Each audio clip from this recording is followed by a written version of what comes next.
खूप छान वाटतंय आणि मला माझा विश्वास आहे की 2017मध्ये कोरोनाच्या काळात जी माझ्याकडनं कामं झालीत, जे आरोग्याविषयी मी जास्त काम केलेलं आहे आणि माझा कुटुंबाचा वारसा घेऊन मी पुढं आलेली आहे, अण्णासाहेब मगर यांचा वारसा घेऊन मी पुढं आलेली आहे. तर नक्कीच माझे मतदार मला मतदानरूपी आशीर्वाद देऊन विजयी करतील आणि त्यांना त्यांची कामं करण्यासाठी मी सतत कार्यरत राहील अशी ग्वाही देते. धन्यवाद. संदेश नेहमीप्रमाणेच आहे.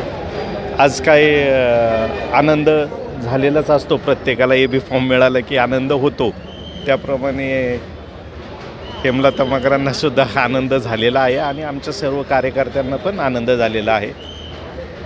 आता निवडणुकीची तयारी, पदयात्रा, प्रचार, शेवटच्या घटकापर्यंत पोचणं हे ध्येय आणि संदेश जर द्यायचा झाला तर समाजात एक चांगलं काम उभं करणं, चांगल्या प्रकारच्या सुविधा समाजापर्यंत पोचवणं हाच संदेश.